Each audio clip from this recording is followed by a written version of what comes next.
So I'm a high schooler and I've saved through investing. I've saved around like $16,000 uh, in between like multiple different accounts, and I have I have like some rituals I do, okay, that make me this money, and not only make me this money but allow me to actually keep this money because most people, especially when you're young, as your income goes up, so does your spending. So you don't actually like make any money. I remember when I first started working, I would work 30 hours a week, probably while I was also in high school for 30 hours a week. And like, I probably only kept around like a few $1,000s, if that, from working like my ass off. And now I'm working less and I'm able to save a lot more money. Because I remember like doing my taxes, and I was like, whoa, I made like $12,000 this year. Where the hell did all that money go? So when you first start making money, it's easy to just spend it on stuff and you don't even know where it goes. You don't even realize. So you have to have like rituals in your life that allow you to like manage your money, allow you to be smart with it. Because if you don't, your money's gonna just go and you won't even know where it goes. Trust me, I've been there. So the first rule is in high school, always have an income. Okay, this should go without saying, but I see so many kids, so many students where they're like, no, school and a job's too much for me. I can't do it. I'm doing it right now. I'm doing it right now.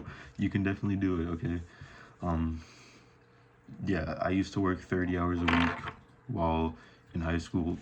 That was a lot, but you don't need to work 30 hours a week in order to like save up a lot of money, okay? You just need to work maybe like 3 days a week, so like what, 15 to 20 hours a week. That's all you need in order to be able to have money to spend and also have money to save. So always have an income. Uh, Second rule, this isn't like a hard set rule, but always be looking for a better income. You don't have to be like actively out putting out job applications, but if you see a better opportunity, you better take it. Better opportunity, you better take it.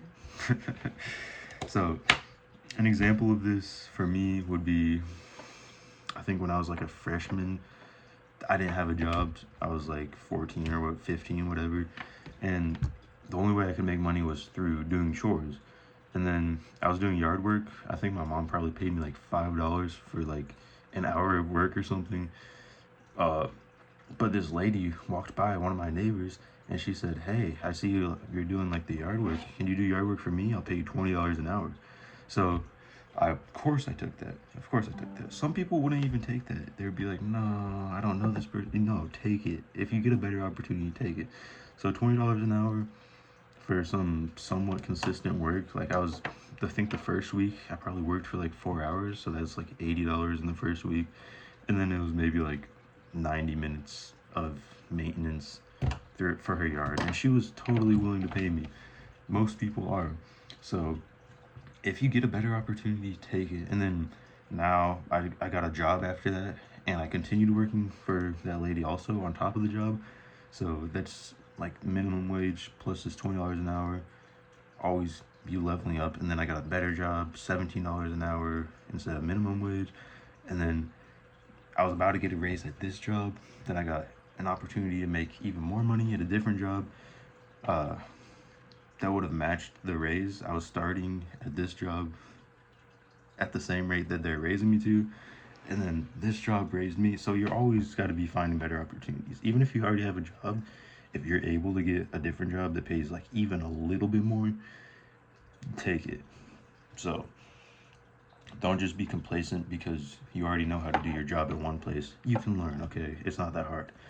Any job that's willing to pay someone that's uneducated and doesn't have a lot of experience, it's an easy job. It's easy to learn. You can do it. Okay, my next piece of advice. It's not very fun. It's not very, for some people, it's not very easy. And that is to set aside half of your money, half of your income, and save it. At least. Like, you're in high school, you should not be spending more than that. And you're gonna realize, like, oh, nobody saves half their income. Well, that's because they're paying their bills, they're paying their rent. That's 1,000 whatever a month. You don't have any of that, so just save it. Set it aside. When I say save, you either need to be putting it in a high interest savings account. So you'll probably have to do some research, because most likely the account that your parents set up for you, or maybe you don't have an account, if your parents set up an account for you, it's probably not high interest. It'll say it's high interest, but it's like 1.4%. You need to find one that's like at least 3%. Even better than that would be investing, which you can do it really easily now. You can just find an app where you can like hook it up to your checking account, then invest through the app, or you can do it through an actual like brokerage company, like Charles Schwab is what I use. Uh, it's pretty simple to get it figured out once you get it set up. And what works is just to invest in stuff that actually works. Like, not investing in crazy stuff, invest in S&P 500, index funds, stuff like that. And then if you see YouTube videos where there's somebody that's like an actual educated person, so probably somebody that's a little bit older than you on YouTube, saying, "Oh, I'm gonna invest my money into this," you can probably trust that too if they have like good reasoning behind it. Typically don't trust somebody that's saying like top 10 things to invest in, because they're just pulling a random list that's like based off of like 15 minutes of research. Find somebody that's actually an expert, and then you can invest in that. For example, I've made quite a bit of money from listening to my accounting teacher. uh, he would start the class by looking at the stock market, and he'd say like things that he thought we should invest in, or like just analyze like, oh, this company had this deal with the government, blah blah blah. So I invested in like Boeing because of him, Nvidia because of him. Let's see what else. I think those were like the two companies I invested in because of my accounting teacher. If you know about those companies, you know I made a lot of money off of that, um, from a small investment too. I put like $1,000 into silver based off of like a few YouTube videos. Um, yeah, I didn't sell when I should have, so I could have made like double my money, but I didn't. Okay, so but I still like a lot of money, like almost double my money. I haven't sold it, um, but if I sold it when it was at its peak, I could have had like 2.5 times what I invested. So you know, maybe don't go for crazy stuff. Okay, silver's not crazy stuff because it's always going to be stable. It might shoot up a little bit, it might go down, but it's always going to be on an upward trajectory because there's the demand for silver. Um, so anyways, if you see someone that's an expert and they're saying to invest in something, it's probably a good idea. You can also look just online, and it says like on like what Google, I don't know what their website is, but just on like the regular browser, it'll pull up like a stock section on the website, or on the, what would you call that, search engine. It'll pull up like a stock section, and it says if it's a good buy or a bad buy. That's based off of literally like dozens of experts putting their opinion on if the stock's a good buy or a bad buy. You can trust it, okay? It might fail you sometimes, like very rare occasions it might fail, but in general, you can trust what experts are saying. They're not trying to steer you wrong, because that would lose them money. If they lose trust in like public trust, that's losing them a lot of money. So they're not going to try and steer you wrong for like some nefarious reason to make them more money. It doesn't work like that. Always invest in what works. Okay. The last one is pretty simple, but again, this is like just more of a mental thing. Don't use money or expensive things for validation. Um, so there's like a fine balance. Like maybe you are like really a sneakerhead and you actually just like shoes and you want to buy an expensive shoe.